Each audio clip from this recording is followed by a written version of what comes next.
لقد كان في قصصهم عبرة لأولي الألباب.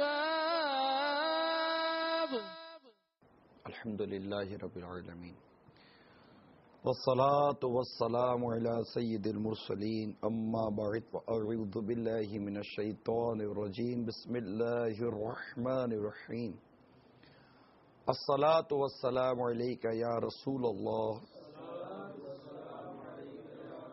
وعلى آلك وأصحابك يا حبيب الله الصلاة والسلام عليك يا نبي الله وعلى آلك وأصحابك يا نور الله.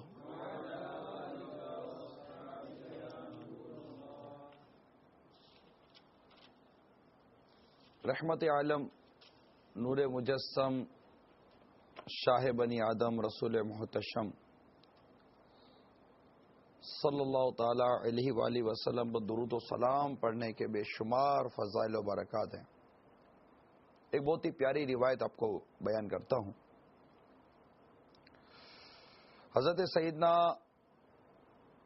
ابو حلیمہ معاذ رضی اللہ تعالی عنہ دعائے قنوت میں سرکار مدینہ صلی اللہ تعالی علیہ وسلم پر درود پاک پڑھتے تھے. دعوت اسلامی کے اشاعتی ادارے مکتبۃ المدینہ کی مطبوعہ 1250 صفحات مشتمل کتاب بہار شریعت جلد اول صفحہ نمبر 655 پر صدر الشریعہ بدر الطریقہ حضرت علامہ مولانا مفتی محمد امجد علی اعظمی علیہ رحمۃ اللہ القوی فرماتے ہیں، نماز وتر کی تیسری رکعت میں دعائے قنوت کے بعد درود شریف پڑھنا بہتر ہے. صلو علی الحبیب صلی اللہ تعالی علی محمد وعلی آلہ وصحبہ وبارک وسلم. صلاۃ و سلام علیک یا سیدی یا سیدی یا سیدی یا مکی یا مدنی یا قرشی یا ہاشمی یا مطلبی یا رسول اللہ صلی اللہ تعالی علیہ وآلہ وسلم. مدنی چینل کے ناظرین، الحمدللہ عز و جل آپ جمعرات کو احادیث مبارکہ کے بغیر قرآن پاک کو سمجھنا یہ ایک مطلب کہ ایک بس عجیب و غریب خیال ہے.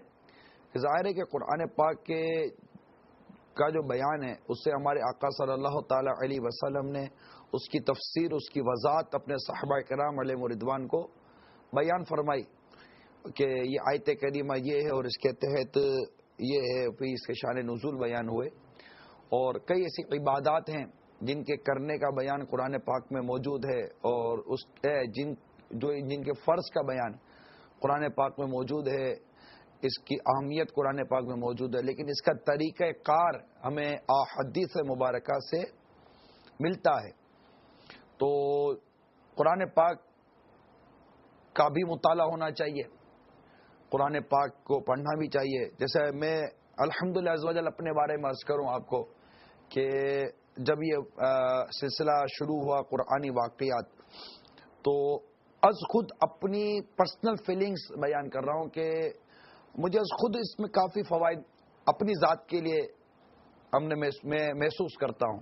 کئی ایسے واقعات ہوتے ہیں جو پڑھتے ہیں تو اس کے ضمن میں کئی مسائل ہمارے پیش نظر آتے ہیں. ایک تو خود قرآن پاک کو جو پڑھنا ہے، اس کو سمجھنا ہے، اس پہ غور و تفکر کرنا ہے، یہ ایک اپنی اس کی افادیت اور یہ ایک اپنا فائدہ جو قرآن پاک کو دیکھنے، پڑھنے، چھونے، چومنے، سمجھنے کے حوالے سے جو اس کے فوائد ہیں.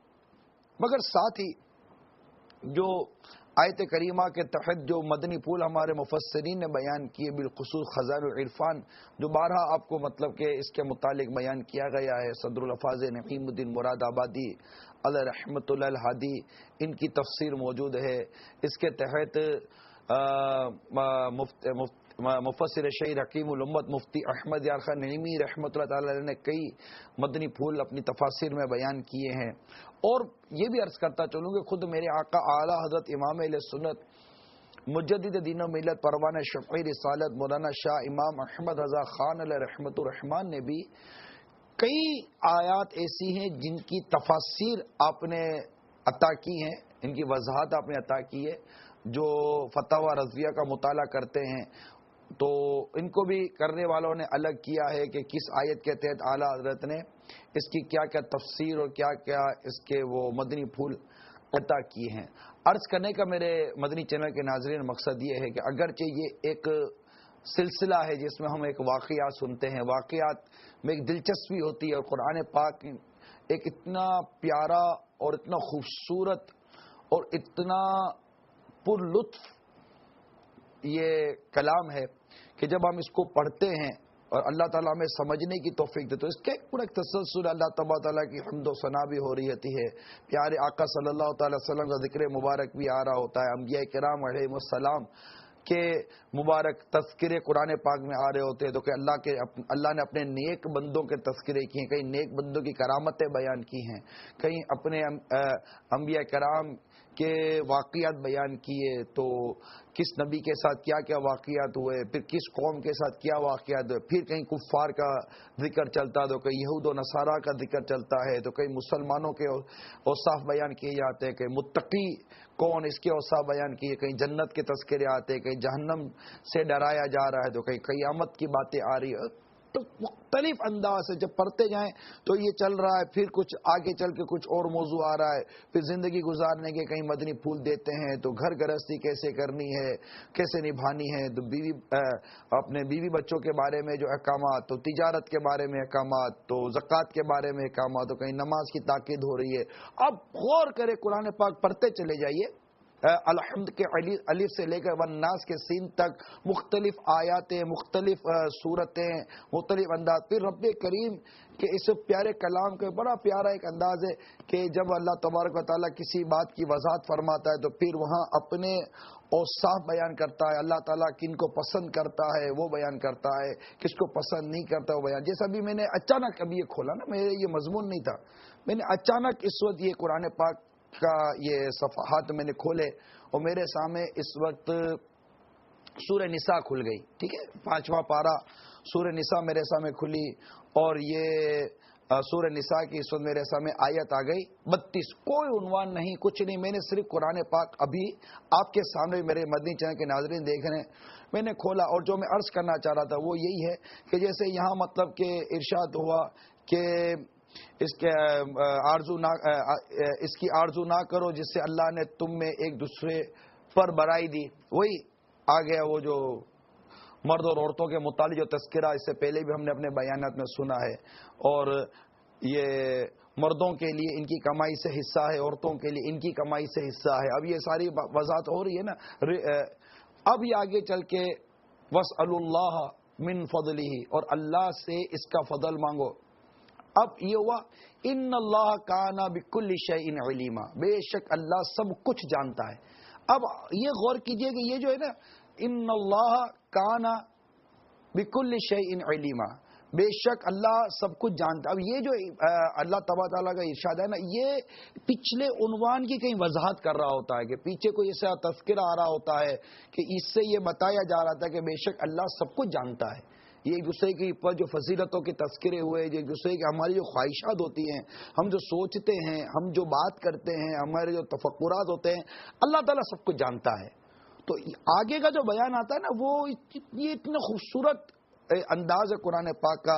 اب اس کے اگر ہم نیچے چلتے ہیں تو یہاں مزید وہ اللہ تبارک تعالیٰ کے ارشادات ہے. پھر آتے ان اللہ کان علیٰ کبیرہ، بے شک اللہ بلند بڑا ہے. اب جب اس سے پہلے کہ ہم کچھ اس کا وہ ذکر سنیں گے تو وہی وہ مرد افسر ہے عورتوں پر، اور وہ نہ جانے وہ زیادتی نہ کریں. جب عورتیں معافی مانگ لیں، عورتیں رجوع کر لیں، اور اللہ تبارک و تعالی جس معاملے میں مردوں کو حکم ارشاد فرما رہا ہے تو آگے جا کر کیا ارشاد فرما دیا کہ بے شک اللہ بلند بڑا ہے. اللہ تبارک تعالیٰ کی بلندی، اللہ تبارک تعالیٰ بڑا ہے.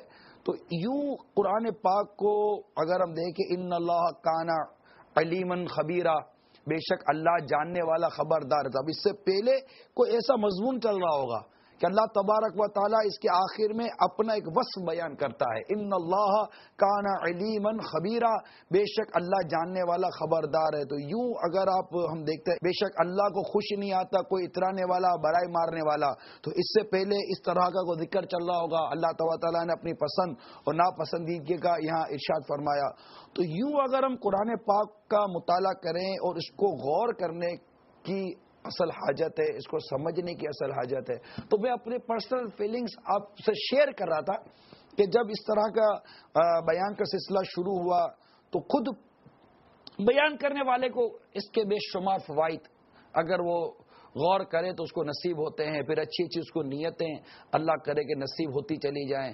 کہ میں اول تو جیسے کہ اگر یہ بیان کر رہا ہوں تو میں خود پہلے اس قرآن پاک کو دیکھ رہا ہوں، دیکھنے کی نیت کروں تو اس کو چھونے کی نیت کروں، اس کو پڑھنے کی نیت کروں گا، اس سے مجھے جتنی اچھی اچھی نیتیں ہوں گی، اور الحمدللہ قرآن پاک کو جب ہم کھولیں گے، قرآن پاک کو پکڑیں گے تو باوضو رہنے کا خود بخود ایک وہ اس کا تقاضا یہ ہے کہ اس کو مطلب بے وضو قرآن پاک کو چھوا نہیں جا سکتا، تو پھر باوضو رہوں گا، پھر نیکی کی دعوت دینے کے حوالے سے، پھر امت تک بہتر سے بہتر مواد پہنچانے کے حوالے سے کہ مجھے اور میرے دیکھنے اور سننے والوں کو اس سے خوب فوائد حاصل ہوں، پھر نیکی کی دعوت اس ضمن میں دینے کی سعادت نصیب ہو، اور برائی سے منع کرنے کی سعادت نصیب ہو، اور کئی ایسی کمزوریاں خرابیاں ہیں جن سے خود کو روکنے اور دوسروں کو روکنے کی دعوت دینے کے کئی مواقع میرے پیارے اور میٹھے اسلام بھائیوں مدینے کے ناظرین نصیب ہوتے ہیں۔ یہ میں یوں سمجھیے کہ ایک ایسی بات عرض کر رہا ہوں کہ جس سے وہ اسلامی بھائی جو بعض اوقات بیان میں، نیکی کی دعوت دینے میں، مطالعہ کرنے میں کمزوری میں پاتے ہیں، سستی کرتے ہیں، یقین مانیں یہ بہت بڑی سعادت کی بات ہے۔ اللہ تعالیٰ جسے چاہے مطالعہ کرنے کی، پڑھنے کی، سیکھنے کی، سمجھنے کی اور دوسروں تک پہنچانے کی توفیق عطا فرمائے۔ دیکھیں آقا مدینہ صلی اللہ تعالیٰ علیہ وآلہ وسلم کی بڑی پیاری حدیث پاک ہے، خیر الناس من ینفع الناس، خیر الناس من ینفع الناس، کہ بہترین آدمی وہ ہے جو لوگوں کو نفع پہنچائے۔ کتنی خوبصورت اور کتنی پیاری یہ حدیث پاک ہے، خیر الناس من ینفع الناس۔ اچھا اب یہ حدیث پاک جو میں نے بیان کی آپ کو، ظاہر ہے کہ یہ مطالعے کے دوران ہی حدیث آئی، صحبت ملتی ہے علماء کی اور علم دین سیکھنے سے، کیونکہ علم دین حاصل کرنے کے جہاں مطالعہ اس کا ایک ذریعہ ہے، وہیں افواہ و رجال سن کر علماء کی صحبت، اہل علم کی صحبت، پھر بات بات پر ان سے رجوع کر لینا، یہ ساری چیزیں ایک علم دوستی کی طرف ہمیں لے کے جاتی ہیں۔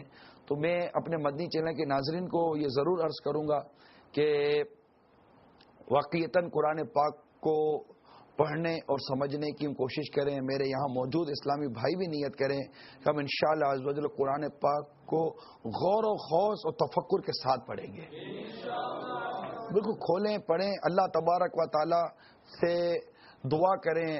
شیطان یقیناً اس معاملے میں ہمارے لیے بڑی رکاوٹیں پیدا کرتا ہے، تو اللہ تبارک و تعالی کی پناہ لینی چاہیے۔ اعوذ باللہ من الشیطان الرجیم، اور اس میں قرآن پاک نے یہاں بھی ہمیں اس بات کی ترغیب دلائی ہے، تربیت ہماری قرآن پاک کرتا ہے کہ قرآن پاک کا جب آیتیں پڑھو، اللہ کا ذکر کرو تو شیطان کی پناہ لے لو گے۔ شیطان یہ کبھی نہیں چاہے گا کہ ہم اللہ تبارک و تعالیٰ کا ذکر کریں، اس کی حمد و ثنا کریں، قرآن پاک کو پڑھیں، اس کو سمجھیں اور اس پر عمل کریں۔ شیطان کب چاہے گا؟ تو اب یہ واقعات بھی بیان کیے جاتے ہیں، اور واقعہ سے یقیناً ایک دلچسپی رہتی ہے، ایک رغبت رہتی ہے کہ اب کیا ہوگا، اب کیا ہوگا، اب کیا ہوگا، مگر ان واقعات کے ساتھ ساتھ ان واقعات میں چھپے ہوئے جو مدنی پھول ہیں اس کو بھی سننا، سمجھنا اور اس پر عمل کرنا، یہ سب ہمارے بیان کا ایک حصہ ہے، یہ بیان کا ایک سلسلہ ہے۔ اللہ تعالیٰ اس سلسلے کو اپنی بارگاہ میں قبول و منظور فرمائے۔ قرآن کی جو روح، اس کا جو نور ہے، اس کی جو برکتیں ہیں، اللہ تعالیٰ اس سے ہم سب کو مستفیض فرمائے، قرآن کا فیض عطا فرمائے، اس کی آیات کریمہ کا فیض عطا فرمائے، اس کے اندر جو رب کے احکام ہیں ان احکام کو تہ دل سے تسلیم کرنے اور اس پر کما حقہ عمل کرنے کی رب کریم توفیق عطا فرمائے۔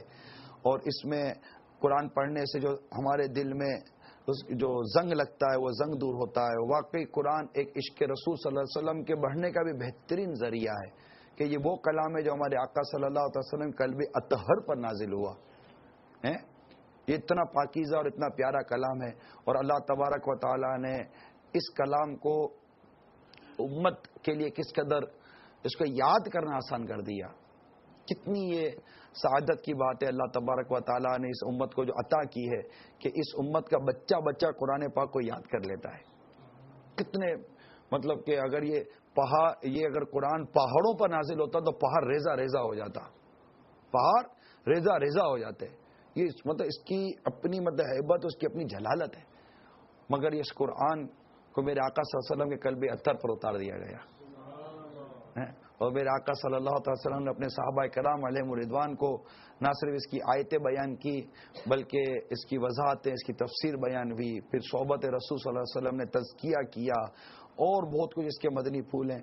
تو میں یہی مدنی چینل کے ناظرین کو دعوت دوں گا، میرے جتنے بھی دیکھنے سننے والے ہیں جہاں اسلامی بھائی ہیں، کہ پلیز میری ریکویسٹ ہے، مدنی التجا ہے آپ سے کہ روزانہ قرآن پڑھیں، روزانہ قرآن پڑھیں. اور کوئی دن آپ کا ایسا جائے نہیں کہ آپ نے قرآن کھول کر پڑھا نہ ہو. یہ کتنی بڑی ہماری محرومی ہے، کتنی بڑی محرومی ہے. میرے جو بھی مدد دیکھنا، یہاں جتنے اسلامی بھائی ہیں، چاہے یہ کیمرہ مین کھڑے ہوئے ہیں، میں سب کو نیکی کی دعوت دے رہا ہوں. میرے یہ اسلامی بھائی یہاں بیٹھے ہوئے ہیں، یہ جو آپ ٹیکنیشین ہیں، یہ جو آپ ہیلپر بیٹھے ہوئے ہیں، جو میرے اسلامی بھائی یہاں بیٹھے ہوئے ہیں، میں سب کو نیکی کی دعوت پیش کر رہا ہوں. میرے منزل سارے ناظرین کو نیکی کی دعوت پیش، دنیا بھر میں جہاں جہاں اسلامی بھائی ہیں، بعد میں سنیں گے، جب بھی سنیں گے، میں آپ سب کو یہ نیکی کی دعوت پیش کر رہا ہوں کہ کوئی روز ایسا نہ ہو کہ آپ نے قرآن نہ پڑھا ہو. آپ غور کیجئے، اتنا پیارا کلام جو ہمیں رب نے عطا کیا، ہم پڑھتے نہیں ہیں، ہم کھولتے نہیں ہیں. اس کے اندر ہمارے لیے دنیا آخرت کی کتنی بہتریاں، کتنی بھلائیاں. آج انہی بہتری اور انہی بھلائیوں میں ایک قرآن پاک کی بہت پیاری صورتیں، پیاری آیتیں اور بڑا ہی اہم ترین واقعہ لے کر حاضر ہوا ہوں. تو نیت کرتے ہیں آپ اس میں انشاءاللہ مدنی انعام پر عمل کی بھی نیت کر لیں کہ روزانہ کم از کم 3 آیات ماں ترجمہ کنز الایمان و تفسیر خزان العرفان نور العرفان پڑھنے کی بھی نیت، یہ کم از کم ہے. اللہ توفیق دے پڑھیں. ویسے اللہ کے کرم سے اگر لطف کا دروازہ کھل گیا نا، اللہ کے کرم سے قرآن پاک کے پڑھنے کا جو لطف ہے، قرآن پاک کے پڑھنے کی جو لذت ہے، اگر اس کا دروازہ کھل گیا، آپ قرآن کھول کے بیٹھیں، آپ سوچیں گے میں 2-4 آیتیں پڑھوں گا، مجھے نہیں لگتا کہ قرآن بند کرنے کا جی چاہے. خود اس کے اندر لذت بہت ہے. اچھا، ایک تو ترجمہ اور تفسیر اور سمجھنا ہے. صرف قرآن پاک کی درست آیات پڑھیں، آپ صرف درست آیات پڑھیں، درست آیات پڑھیں. نہیں سمجھ میں آ رہا پھر بھی بند کرنے کا جی نہیں چاہے گا. مجربہ تجربہ شدہ بات عرض کر رہا ہوں کہ پھر بھی جی نہیں جائے گا، کیونکہ جب قرآن درست پڑھا جاتا ہے نا تو اللہ تعالیٰ کے وہ فرشتے جنہیں قرآن پڑھنے پر قدرت نہیں ہے، وہ پڑھنے والے کے منہ سے منہ ملا لیتے ہیں. یعنی رحمت کے فرشتے نازل ہوتے ہیں تو اس کو ایک قلبی طور پر اس پر سکینہ نازل ہوتا ہے. قرآن کی تلاوت کرنے والے پر سکینہ نازل ہوتا ہے، قرآن کی تلاوت کرنے والے کو سکون نصیب ہوتا ہے، اور وہ چاہتا ہے کہ بس پڑھتا ہی چلا جاؤ، پڑھتا ہی چلا جاؤ، پڑھتا ہی چلا. اس کو بس نہیں سمجھ میں آ رہا کہ قرآن پاک کی یہ آیت یہ کیا مجھے بیان کر رہی ہے، لیکن اس کو قدرتی طور پر ایک سرور ملتا ہے، سکون ملتا ہے. آپ دیکھیے جو خوبصورت اور خوش الہانی کے ساتھ قرآن کی بہترین تلاوت کرتے ہیں، خوبصورت تلاوت کرتے ہیں. آپ کا بارہا تجربہ ہوا ہوگا، جب یہ قرآن پڑھتے ہیں، قرآن کی جب تلاوت کرتے ہیں تو آپ کو میری سمجھ میں نہیں آ رہا تھا، لیکن پھوٹ پھوٹ کر رونے کا جی چاہتا ہے. اللہ نہیں سمجھ میں آ رہا تو نعت سنتے ہماری سمجھ میں آ رہی ہوتی ہے، ایک فیلنگز پیدا ہو رہی ہوتی ہے، ندامت ہو رہی ہوتی ہے، جو بھی باتیں ہماری سمجھ میں آ رہی ہوتی ہیں وہ سمجھ میں آنا ہماری کیفیت کو تبدیل کر رہا ہوتا ہے. مگر قرآن کا یہ اعجاز ہے کہ جو قوم یا جو لوگ اس کی زبان کو نہیں سمجھ پا رہے، اگر درست اور اچھا پڑھنے والے سے قرآن سن لیں، یہ قرآن اپنے سننے والے کو رقت اور سوز عطا کر دیتا ہے، رلاتا ہے. یہ رکانا رلاتا ہے قرآن، اور غم کے ساتھ اس کے پڑھنے کی ترغیب ہے. یہ قرآن رلاتا ہے، یہ قرآن تڑپاتا ہے. کئیوں کو میں الحمدللہ دیکھا ہے. میں ایک دیکھی بات عرض کر رہا ہوں، الحمدللہ کئی مرتبہ تراویح کے اندر میں نے امیر سنت کو دیکھا ہے، 7 تراویح پڑھتے تھے اور قاری صاحب ماشاءاللہ ایک اچھی آواز میں قرآن پاک سناتے تھے. شاید 20 رکعت ہوتی تھی تو کئی مرتبہ دیکھا کہ اکثر رکعتوں میں امیر سنت پھوٹ پھوٹ کر روتے تھے.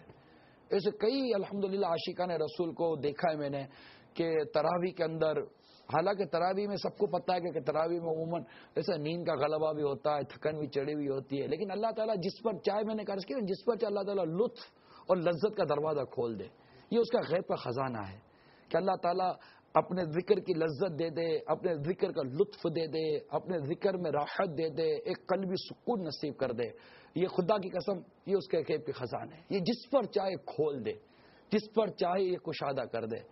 اور ہم اس سے قرآن پاک کی لذت کا سوال کرتے ہیں کہ ہمیں بھی قرآن پاک کے پڑھنے میں لذت ملے، پڑھنے میں سرور ملے، پڑھنے میں ذوق ملے، پڑھنے میں رقت ملے، پڑھنے میں سکون ملے، پڑھنے میں مزہ ملے. اس کے ساتھ ہی جب کوئی تکلیف آ جائے نا آپ کے اوپر، پریشانی آ گئی ہے، مصیبت آ گئی ہے، بچوں نے تنگ کیا ہے، گھر کے اندر تکلیف آ گئی ہے، میں مردی چینل کے سارے ناظرین کو یہ آپ اس کا تجربہ کر لیجئے گا جو میں عرض کرنے جا رہا ہوں. یوں سمجھیے کہ ایک مدنی پھول ہے، بہت قیمتی اور انشاءاللہ اہم ترین مدنی پھول. اس کو آپ پائیں گے کہ آپ کو روزگار میں تکلیف آ گئی، بچوں نے تکلیف دے دی، ماں باپ کی طرف سے بچوں کو تکلیف آ گئی، میاں بیوی کے اندر جھگڑا ہو گیا، کسی بھی قسم کا ٹینشن ہو گیا، آپ کو گھبراہٹ چل رہی ہے، پریشانی ہو رہی ہے، دل ڈوبا جا رہا ہے، ایک ہو پڑ جاتا ہے پیٹ کے اندر، جیسے کہ وہ ایک خوف سا ایک طاری ہو جاتا ہے، آپ کو مزہ نہیں آ رہا ہوتا، بہت عجیب کیفیت ہوتی ہے. آپ خزانہ عرفان کھول کے بیٹھ جائیں. یہ میں آپ کو مدنی پھول عرض کر رہا ہوں، آپ عمل کر کے دیکھ لیجئے گا. آپ قرآن پاک کھولیں، آپ کو بہت، آپ کی جو بھی کیفیت، آپ قرآن پاک کھول لیں اور دروس پڑھنا شروع کر دیں. بس کھول لیں، آپ قرآن پاک کھولیں اور اللہ تبارک و تعالیٰ کی رحمت پر نظر رکھیں اور اس کو درست پڑھنا شروع کر دیں. پڑھیں، سمجھیں، پڑھیں، سمجھیں، پڑھیں، سمجھیں. آپ اس کا تجربہ کر لیجئے. آپ کی وہ کیفیت، آپ کا دکھ، آپ کا غم اور آپ کے یہ جو پریشانی کی جو حالات ہیں، ان کی تبدیلی آپ محسوس نہ کیجئے تو کہیے گا. کون سی آیت، کون سی صورت، اس کی وضاحت نہیں کر. یہ پورا کلام معجزہ ہے، یہ پورا قرآن یہ اللہ تعالیٰ کا کلام ہے. اس سے بڑھ کر کیا ورد و کیا وظیفہ ہوگا؟ قرآن کی آیتیں پڑھنے سے بڑا ورد و وظیفہ میں کیا عرض کروں. جیسے وہ ہے نا کہ فاستعینوا بالصبر والصلاۃ، جب کہ مصیبت کے بعد نماز اور صبر سے مدد مانگو، تو نماز میں آپ کیا کریں گے؟ جہاں اللہ تعالیٰ کی دیگر عبادت کرنے کے نماز میں جو انداز ہیں، اسی میں قرآن پاک کی تلاوت بھی تو ہے. قرات تو فرض ہے نماز کے اندر. تو یوں باوضو ہو کر جو بھی آپ کو غم، دکھ، پریشانیاں ہیں، قرآن یہ غم بھی دور کرتا ہے، قرآن پریشانی بھی دور کرتا ہے، قرآن تنگی دور کرتا ہے، قرآن تکلیفیں دور کرتا ہے. یہاں تک کہ قرآن میں جادو کا علاج ہے. قرآن میں جادو کا علاج ہے. کہ روایت ہے کہ لبید بن عاصم یہودی تھا، اس کی بیٹیوں نے سرکار مدینہ، راحت قلب و سینہ، فیض گنجینہ، صاحب معطر پسینہ، باعث نزول سکینہ صلی اللہ تعالی علیہ وسلم پر جادو کر دیا تھا، جس کا اثر میرے آقا صلی اللہ تعالی علیہ وسلم کے جسم مبارک پر نمودار ہوا، لیکن آپ کے قلب اور عقل و اعتقاد پر اس کا کچھ بھی اثر نہیں ہوا تھا. یہ تمام عاشقان رسول اس بات کو یاد رکھیں کہ اس کا اثر آپ کے جسم مبارک پر ہوا، لیکن آپ کے قلب، آپ کی عقل مبارک اور آپ کے اعتقاد مبارک پر اس جادو کو کوئی اثر بھی نہیں ہوا تھا. اچھا، چند روز کے بعد حضرت جبریل علیہ السلام حاضر بارگاہ رسالت ہوئے اور عرض کی، یا رسول اللہ صلی اللہ تعالی علیہ وسلم، ایک یہودی نے آپ صلی اللہ تعالی وسلم پر جادو کر دیا ہے، اور جادو کا جو کچھ سامان ہے وہ فلاں کنویں میں ایک پتھر کے نیچے دبایا گیا ہے. میرے آقا مکی مدنی مصطفیٰ صلی اللہ تعالی علیہ وآلہ وسلم حضرت مولا مشکل کشا شیر خدا کرم اللہ تعالی وجہ الکریم کو بھیجا. انہوں نے کنویں کا پانی نکال کر پتھر اٹھایا تو اس کے نیچے سے کھجور کے گابے کی تھیلی برآمد ہوئی. اس میں سرکار مدینہ صلی اللہ تعالی علیہ وآلہ وسلم کے منہ مبارک جو کنگھی سے ٹوٹے تھے، اور کنگھی کے ٹوٹے ہوئے کچھ دندان مبارک جنہوں نے آقا صلی اللہ علیہ وسلم کے زلفوں کے بوسے لیے تھے، اور ایک ڈور یا کمان کا چلہ جس میں 11 گرہیں تھیں، گٹھانے وہ سب لگی ہوئی تھی، اور ایک موم کا پتلا جس میں 11 سوئیاں چبھی تھی۔ یہ سب سامان پتھر کے نیچے سے نکلا، اور یہ سب سامان سرکار صلی اللہ علیہ وسلم کی خدمت میں پیش کیا گیا۔ اب اس کے بعد قرآن مجید کی 2 سورتیں نازل ہوئیں، سورہ فلق اور سورہ ناس۔ قل اعوذ برب الفلق پوری سورت، اور قل اعوذ برب الناس یہ پوری سورت نازل ہوئی۔ اچھا، اب ان دونوں سورتوں میں 11 آیتیں ہیں، سورہ فلق اور سورہ ناس میں ملا کر کتنی آیتیں؟ 11 آیتیں ہیں۔ ہر ایک آیت کے پڑھنے سے ایک ایک گرہ کھلتی جاتی تھی، یہاں تک کہ سب گرہ کھل گئیں اور میرے آقا صلی اللہ تعالی علیہ وسلم بالکل شفا یاب ہو گئے۔ تو میرے مدنی چینل کے ناظرین، جیسے میں نے عرض کی کہ قرآن پاک میں جادو کا علاج موجود ہے، تو یہ سورہ مبارکہ جو ہے نا، یہ سمجھے کہ یہ جادو کا ایک علاج ہے۔ اور آپ اتنے سارے جو پریشان حال مجھے سنتے ہیں اور مختلف قسم کی تکالیف میں مبتلا رہتے ہیں، حدیث مبارکہ میں ایک بڑی پیاری اس کا ایک عمل لکھا گیا ہے۔ بخاری اور مسلم کی حدیث میں سید عالم صلی اللہ تعالی علیہ وآلہ وسلم شب کو جب بستر مبارک پر تشریف لاتے تو اپنے دونوں دست مبارک جمع فرما کر ان میں دم کرتے، اور سورہ اخلاص یعنی قل هو اللہ احد، سورہ فلق اور سورہ ناس، قل اعوذ برب الفلق اور قل اعوذ برب الناس، اس پڑھ کر اپنے مبارک ہاتھوں کو سر مبارک سے لے کر تمام جسم اقدس پر پھیرتے جہاں تک دست مبارک پہنچ سکتے تھے۔ یہ عمل 3 مرتبہ میرے آقا صلی اللہ علیہ وسلم فرمایا کرتے تھے۔ تو یہ اللہ تعالی ہمیں بھی اس پر عمل کی توفیق عطا فرمائے۔ اسی طرح حدیث پاک کے اندر دنیا اور آخرت کی بہتری اور بھلائی کے حوالے سے بھی ایک وظیفہ بیان کیا گیا ہے، اور اس وظیفے کو امیر اہل سنت نے اپنے یہ جو ہمیں عطا کیا ہے شجرہ، اس میں بھی آپ نے یہ وظیفہ عطا کیا ہے۔ جب اس کا مطالعہ کر رہا تھا تو یہ حدیث پاک میرے سامنے آئی تھی، اور مجھے یہ وظیفہ بھی یاد آ گیا تھا جو امیر علیہ سنت نے ہمیں صبح و شام پڑھنے والے اعمال میں بیان کیا ہے، اور وہ مطلب کہ یہ ہے کہ 3 قل، سورہ اخلاص، سورہ فلق اور سورہ ناس 3 بار پڑھے۔ یہ صبح پڑھنا اور شام پڑھنا ہے۔ یہ حدیث پاک میں نے اس کا پڑھا تھا، سرکار صلی اللہ علیہ وسلم نے اپنے صحابی سے یہ پڑھنے کا ارشاد فرمایا تھا۔ ابو داؤد شریف کی یہ روایت ہے کے تحت یہ پورا وظیفہ لکھا گیا۔ تو سورہ صبح و شام 3 مرتبہ سورہ اخلاص قل هو اللہ احد، 3 مرتبہ سورہ فلق قل اعوذ برب الفلق، اور 3 مرتبہ سورہ ناس قل اعوذ برب الناس۔ یہ تینوں مکمل صورتیں 3 بار صبح و شام پڑھیں۔ ہر بلا سے محفوظی، صبح پڑھے تو شام تک اور شام پڑھے تو صبح تک، ہر بلا سے محفوظ۔ یہ مطلب بالکل احادیث مبارکہ میں یہ وظیفہ دیا گیا ہے کہ یہ بلاؤں سے اور اس سے مطلب پریشانیوں سے یہ وظیفہ بچاتا ہے۔ اچھا، اب یہ اتنی مشہور صورتیں ہیں سورہ اخلاص اور سورہ فلق اور سورہ ناس کہ یہ مطلب کہ ان کو ہر کوئی اس پر عمل کر سکتا ہے گھر کے اندر بھی، لیکن کچھ قرآن کو سیکھ لیں۔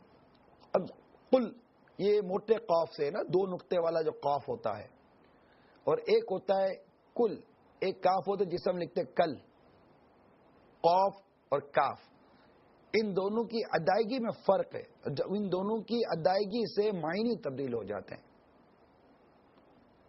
قل یہ کہنے کے معنی میں چلا جائے گا، اور کل یہ کھانے پینے کے معنی میں چلا جائے گا۔ تو صرف ادائیگی لفظ، ادائیگی حرف، یہ معنی کی تبدیلی کرتے۔ اب اعوذ، حمزہ اور عین یہ دونوں ہیں، تو اب ان دونوں میں فرق بھی تو کرنا ہے نا،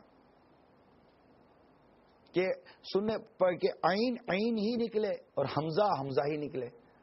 عین کو حمزہ کی طرح بھی پڑھنا نہیں ہے.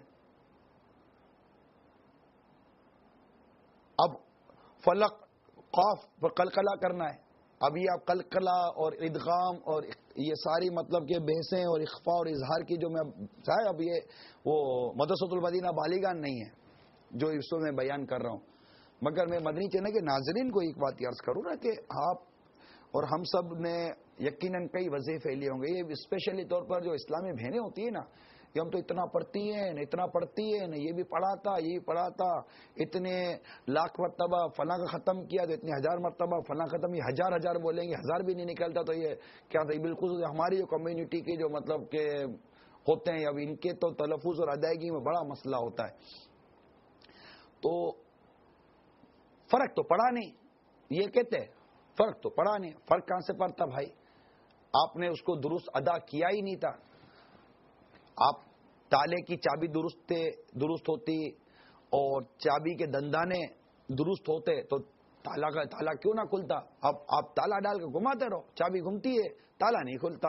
اب تالا نہیں کھلتا تو اپنی چابی درست کریں، اپنے تلفظ درست کریں، اپنے مخارج درست کریں. اور بارہا اس معاملے میں مدنی چینل پر سمجھایا گیا. میں نے خود اپنے اس موضوع پر کیے گئے بیان میں کئی مرتبہ مدنی چینل کے ناظرین کو میں اس بات کی دعوت پیش کرتا رہا ہوں. ایک بار پھر آپ کو نیکی کی دعوت یہ پیش کرتا ہوں. میں بالخصوص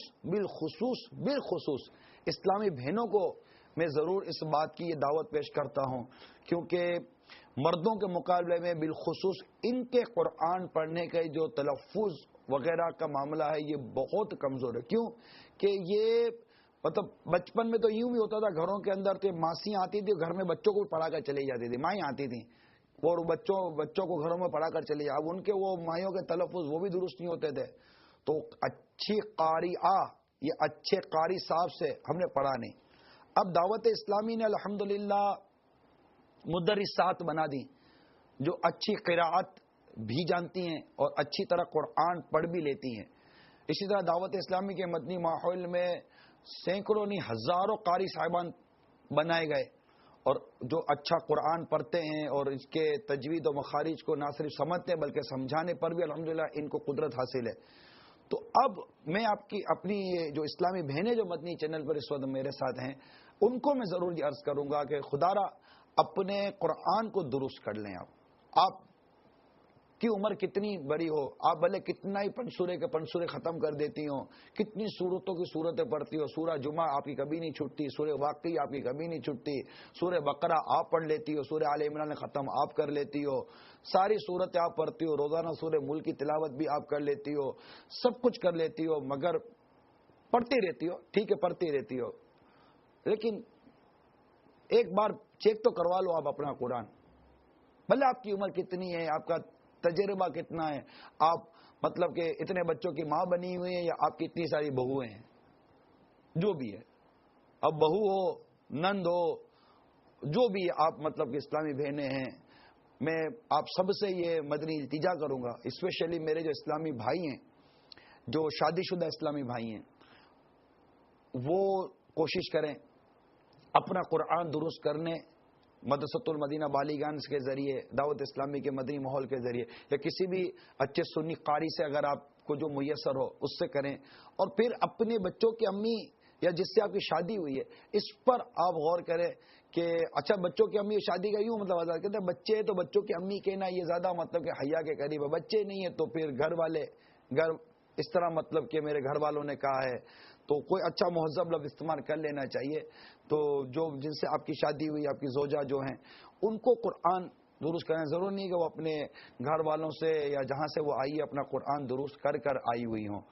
تو یہ بھی آپ اپنی ذمہ داریوں میں لے لیں. آپ کی انتہائی اخلاقی اور ایک دیکھا جائے تو آپ کی ایک طرح سے ایک جہاز شرعی ذمہ داری پڑے گی کہ آپ اس کو اس کی اصلاح کریں، اس کو قرآن کی درست تعلیم آپ کے ذریعے اگر مل جائے. تو یہ ایک ضمناً مدنی پھولتا جو میں نے آپ کو عرض کر دی کہ اس طرح اوراد و وظائف پڑھنے کی کوشش کیجئے، مگر درست قرآن پہلے پڑھنا سیکھ لیجئے. انشاءاللہ عز و جل یہ جو شجرہ ہے، شجرے کے اندر جو اوراد و وظائف ہیں، اور جیسے میں ابھی سورہ فلق اور سورہ ناس کا جو میں نے ابھی بیان کیا، اس کے اندر جو اوراد و وظائف ہے، اللہ نے چاہا تو اس کی خوب خوب برکتیں نصیب ہوں گی. تو اب اسی میں سورہ فلق اور سورہ ناس جس کی ابھی میں نے آپ کو فضیلت بیان کی، تو اس کی میں یہ بھی ہے کہ خلاصہ ایک ہے، اس کے خلاصے میں لکھا گیا ہے کہ یہ دونوں صورتیں جن و شیاطین، نظر بد، آسیب اور تمام امراض، خصوصاً جادو کا مجرب علاج ہے. ان کو لکھ کر تعویذ بنائیں اور گلے میں پہنائیں، اور ان کو بار بار پڑھ کر مریض پر دم کریں، کھانے پینے اور دواؤں پر پڑھ کر پھونک ماریں اور مریض کو کھلائیں پلائیں.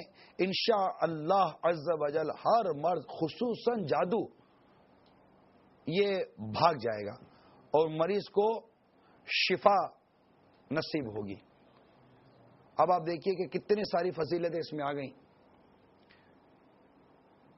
تو یہ اس میں تعویذ کی بھی ترغیب موجود ہے، تعویذ اور عملیات. اب یہاں ایک وسوسہ آتا ہے جناب، تعویذ اور عملیات، بعض ایسے وسوسے آتے ہیں یا وسوسے ڈلوائے جاتے ہیں جناب یہ غلط ہے، یہ غلط ہے، جس میں کفریہ اور شرکیہ قسم کے جو کلمات ہو نا، ان تعویذ وغیرہ کو مطلب ناجائز قرار دیا گیا ہے. اس کے علاوہ ہمارے بزرگوں سے اس طرح کے اعمال ثابت ہیں، کرتے رہیں. دم ہوتا تھا، تعویذ ہوتے تھے جن کو لکھ کر پڑھ کر تعویذ نہیں بنایا، دم نہیں کروا سکتے تھے، جو نہیں پڑھ سکتا تھا اسے لکھ کر گلے میں لٹکا دیا جاتا تھا. اس کی پوری بحث ہے تعویذات وغیرہ کی، تو اس پہ وسوسہ نہیں لانا چاہیے.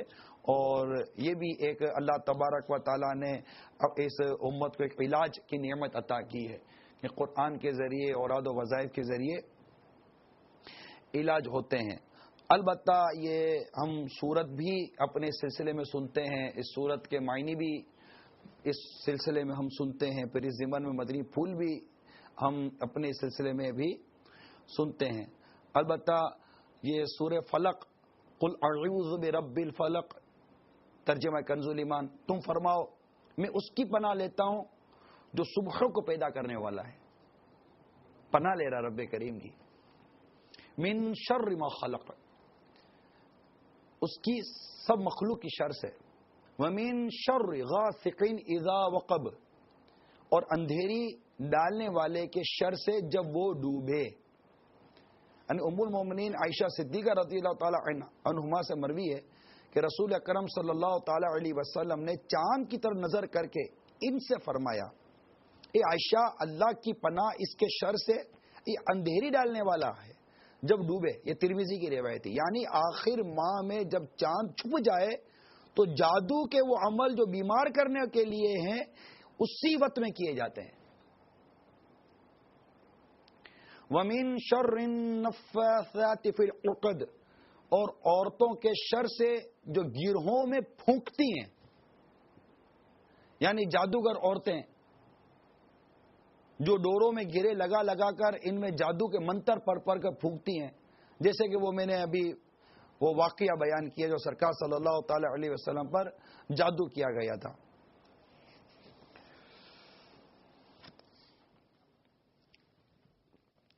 اب جیسے یہاں بھی لکھا گیا تعویذات وغیرہ بنانا اور ان پر گرے لگانا، آیات قرآن یا اسماء الہیہ دم کرنا، یہ سب جائز ہے. جمہور صحابہ تابعین اسی پر ہیں. اور حدیث عائشہ رضی اللہ تعالی عنہما میں ہے کہ جب سرکار مدینہ صلی اللہ تعالی علیہ وآلہ وسلم کے اہل میں سے کوئی بیمار ہوتا تو سرکار صلی اللہ تعالی علیہ وسلم یہ دو صورتیں پڑھ کر اس کو دم فرما دیتے. اب درست سیکھ لو. اب یار میرے چینل کے ناظرین درست سیکھ لیں، اسلامی بہنیں درست سیکھ لیں، اسلامی بھائی درست سیکھ لیں. گھر میں کوئی اس طرح بیماریاں پریشانیاں ہو تو پڑھ کر دم کریں. اللہ تبارک و تعالیٰ کی رحمت پر امید رکھیں، انشاءاللہ سب مدینہ مدینہ ہو جائے گا.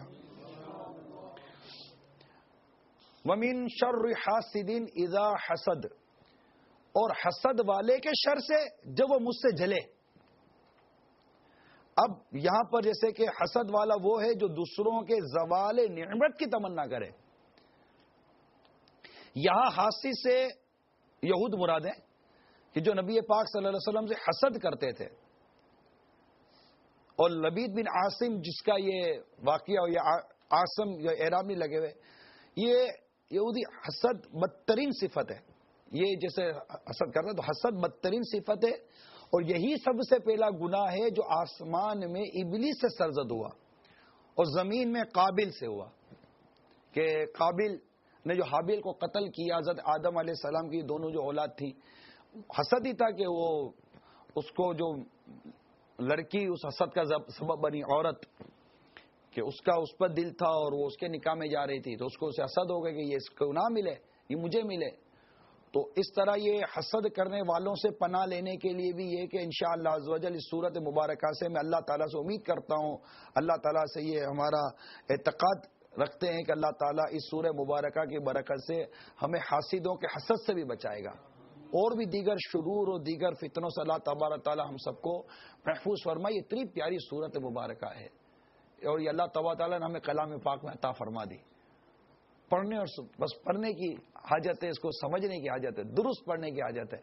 اور اس میں جیسے کہ یہ جو حسد کے بارے میں ہوا تو سرکار صلی اللہ تعالی علیہ وسلم پر ایمان نہ لانے کے جو کفار کے جو اسباب تھے نا، کفار مکہ کے اور یہ جو کفار و مشرکین کے، ان اسباب میں جو سب سے اہم ترین سبب بیان کیا گیا ہے وہ سبب سرکار صلی اللہ علیہ وسلم سے ان کا حسد کرنا تھا، کہ وہ جو نبوت سرکار صلی اللہ علیہ وسلم کو ملی یہ اس پر حسد کرتے تھے کہ یہ ہماری قوم میں کیوں نہ رہی، یہ سرکار صلی اللہ تعالی وسلم کی طرف جو منتقل ہو گئی یہ کیا ہو گیا، مطلب وہاں سرکار صلی اللہ علیہ وسلم کو نبوت جو ملی. تو یہ حسد جو ہے نا یہ اتنا گندا اور اتنا یہ فتنہ ڈالنے والا مرض ہے. تو یقیناً ہمیں ایک تو یہ دعا کرنی کہ اللہ تعالی ہمیں حاسد کے حسد سے محفوظ فرمائے، ساتھ یہ بھی ہم نے غور کرنا ہے کہ کہیں میں حاسد تو نہیں ہوں. ہم جب اس طرح کے بیانات یا مدی پور سنتے ہیں تو ہمیں یہ لگتا ہے کہ یار فلاں حسد کرتا ہے، فلاں حسد کرتا ہے، فلاں حسد کرتا ہے، او خالہ کی باری آ گئی، پھوپھی کی باری آ گئی، بہن کی باری آ گئی، بہو کی باری آ گئی، نند کی باری آ گئی، ساتھ نوکری کرنے والے کام کرنے والے کی باری آ گئی، تو کبھی ماسی پھنستی ہے تو کبھی کون پھنستی ہے، کبھی کون پھنستا ہے. یہ ساری باتیں آپ سوچتے ہیں، کبھی خود غور کیا کہ کہیں میں تو حاسد نہیں ہوں کسی کا، مجھے تو کسی سے حسد نہیں ہو گیا ہے. کیوں ہم حاسد نہیں بن سکتے کیا؟ ہم حسد سے بچے ہوئے ہیں. کیا آپ دعویٰ کر سکتے ہیں کہ میں حسد میں مبتلا نہیں ہوں، یا میں حسد میں مبتلا نہیں ہو سکتا؟ چلیں، میں نے ایک شخصیت کو پڑھا جس نے لکھا اور خوب لکھا کہ جو اس بات پر اللہ تعالیٰ کی حمد کرتا کہ اللہ تعالیٰ نے مجھے حسد سے بچایا ہے، اور وہ شخصیت ہے میرے آقا اعلیٰ حضرت امام اہل سنت کی شخصیت. فتاوی رضیہ کی 29ویں جلد میں میرے آقا اعلیٰ حضرت امام اہل سنت نے اس طرح کی صراحت فرمائی ہے کہ اللہ تبارک و تعالیٰ کی میں حمد کرتا ہوں کہ جس نے مجھے حسد سے بچا، الحمدللہ میں حسد سے بچا ہوا ہوں. اپنے بارے میں اعلیٰ حضرت نے فرمایا ہے کہ اللہ نے مجھے حسد سے بچایا ہوا ہے، اور مطلب جس کو میں معتمد پاتا ہوں، جس کے ایسا مقام ہوتا ہے، میں باقاعدہ اس کے نام کا، اس کے مقام کا میں پرچار کرتا ہوں، اس کو مشہور کرتا ہوں کہ لوگ اس کی طرف رجوع لائیں. تو ہمیں بھی اپنے اندر یہ غور کرنا ہے کہیں میں حسد کا شکار نہ ہوں، یعنی میں حاسد نہ بن جاؤں. ان چیزوں سے بچنے کی اللہ تعالی ہمیں توفیق عطا فرمائے اور مخلوق کے شر سے اللہ تعالیٰ بچائے. اسی میں ایک اور مجھے وظیفہ یہی شجرے کے اندر لکھا ہوا ہے، شروع میں یہ اعوذ بکلمات اللہ التامات من شر ما خلق. یہ وظیفہ آپ کو ملے گا صفحہ نمبر 11 پر. یعنی میں اللہ تعالیٰ کے پورے اور کامل کلمات کے ساتھ مخلوق کے شر سے پناہ لیتا ہوں. یہاں مخلوق سے مراد وہ مخلوق ہے جس سے شر ہو سکے. اب دیکھیں کتنا خوبصورت یہ مسلم شریف. اچھا، اس میں اس کی فضیلت میں لکھا ہے کہ یہ صبح شام 3 بار پڑھنے والا یہ وظیفہ ہے. اس کی فضیلت اب سنیے. سانپ، بچھو وغیرہ موذیات سے اس کے ذریعے پناہ نصیب ہو جاتی ہے. بلکہ اگر کوئی نئی سرزمین پر بھی قدم رکھے تو وہاں کے لیے مجھے یاد پڑتا ہے میں نے یہ دعا کہیں پڑھی تھی کہ جیسے کہ نئی سرزمین پر پاؤں رکھے یا کسی زمین پر اترے تب بھی یہ دعا پڑھ لے، اعوذ بکلمات اللہ التامات من شر ما خلق. تو یہ صبح شام پڑھنے کا ہے. تو اچھا، اب میں آپ کو پہلے صبح شام کی تعریف بیان کر دوں. میرے مدنی چینل کے ناظرین بھی اس کو نوٹ کر لیں. اللہ کرے کہ آپ کے پاس یہ شجرہ مبارکہ ہو، یہ وہ شجرہ ہے جسے امیر اہل سنت نے اپنے تمام مریدین اور تمام طالبین کے لیے، جو طالب ہوتے ہیں امیر سنت کے سے، ان کے لیے ہمارے امیر سنت نے اس کو مرتب فرمایا ہے. اتنے وظائف اور بہت ہی مطلب کہ ایک چن چن کے لکھے. یقیناً اگر وظائف کی اور اس طرح اوراد کی کتاب تو اتنی موٹی موٹی بن سکتی ہے، مگر یہ انتہائی مختصر سا یہ وظیفے کا یہ کتابچہ ہے جو کہ وظائف جن صفحات پر لکھے گئے ہیں اس کی تعداد تقریباً 42 ہے. 42 صفحات ہیں. صورتیں کون کون سی پڑھنی چاہیے اس کی ساری وضاحتیں لکھی گئی ہیں، اور اس میں اور بھی بے شمار فضائل ہیں. آپ ایک بار اس کو لیں اور اس کو پڑھیں، اور اس میں کئی ایسے چیزیں جن کی اجازت امیر سنت نے اپنے مریدین کو دی ہے. بعض اوقات آدمی مختلف جگہ پر اجازتیں لینے کے لیے جاتا ہے. میں تمام امیر سنت کے مریدین اور جو آپ سے طالب ہیں اور جو نہیں ہیں ان کو بھی ایک مرتبہ دعوت دیتا ہوں کہ امیر سنت کے مرتب کردہ اس شجرے کو اول تاخیر پڑھ لیں. اول تاخیر پڑھیں. ایک بار صرف دیکھ لیں کہ اس میں کیا کیا پڑھنے کا کہا گیا ہے.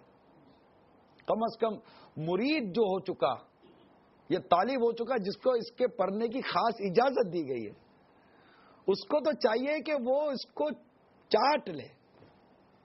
اس کے اندر مطلب وہ وظائف ہیں، وہ اس کے اندر مطلب برکتیں ہیں کہ مطلب بندہ بولے کہ یار کام ہی ہو جاتا ہے اپنا.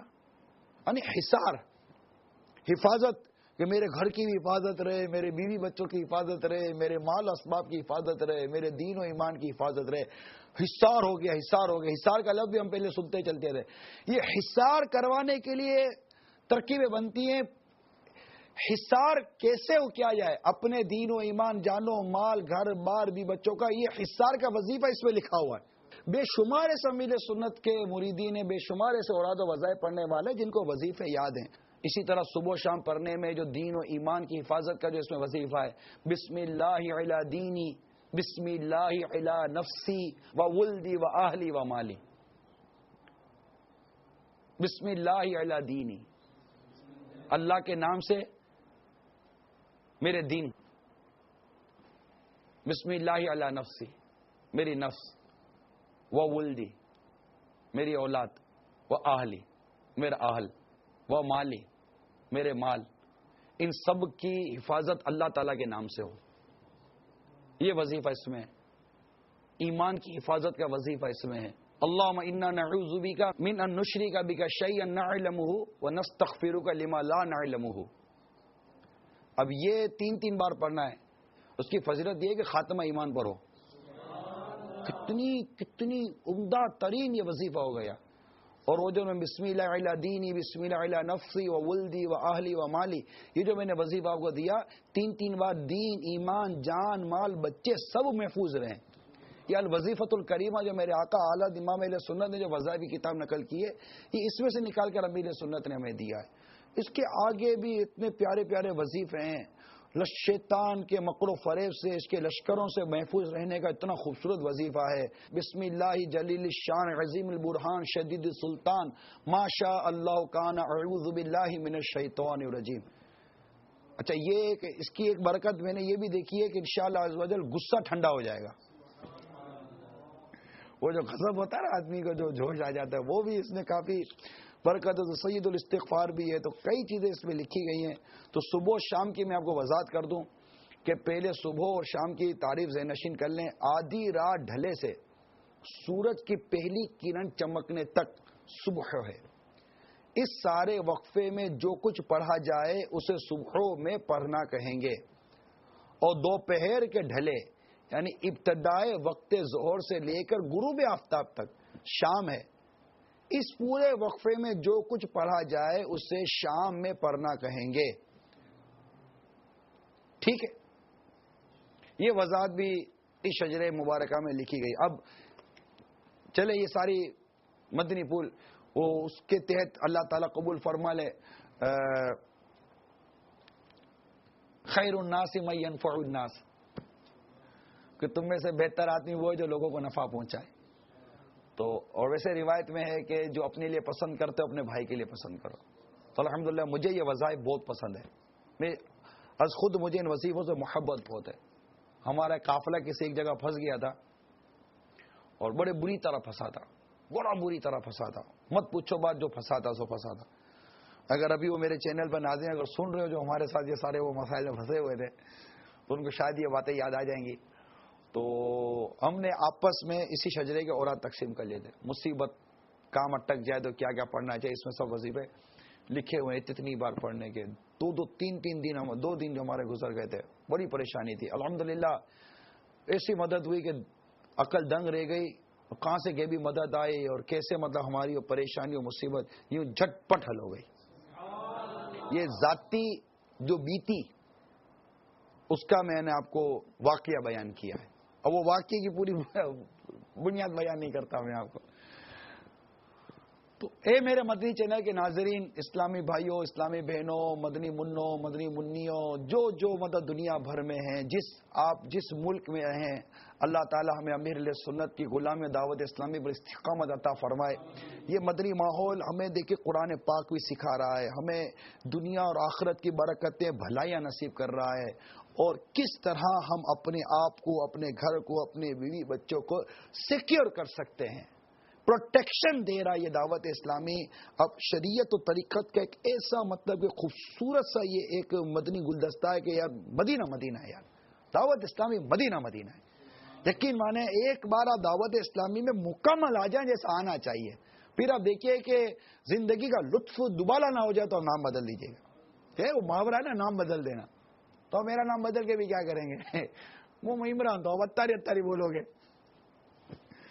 تو یہ کیسے ہی خوش طبعی کے طور پر عرض کر رہا ہوں, آپ آ جاؤ دعوت اسلامی کے ماحول میں, اور آ جاؤ اجتماع میں. جیسے پابندی سے شرکت, تو قافلوں میں سفر, تو قافلہ کورس کر لیں, پھر یہ مدنی انعامات پر عمل شروع کر دیں. تو یہ اوراد و وظائف یہ بھی مین ہے.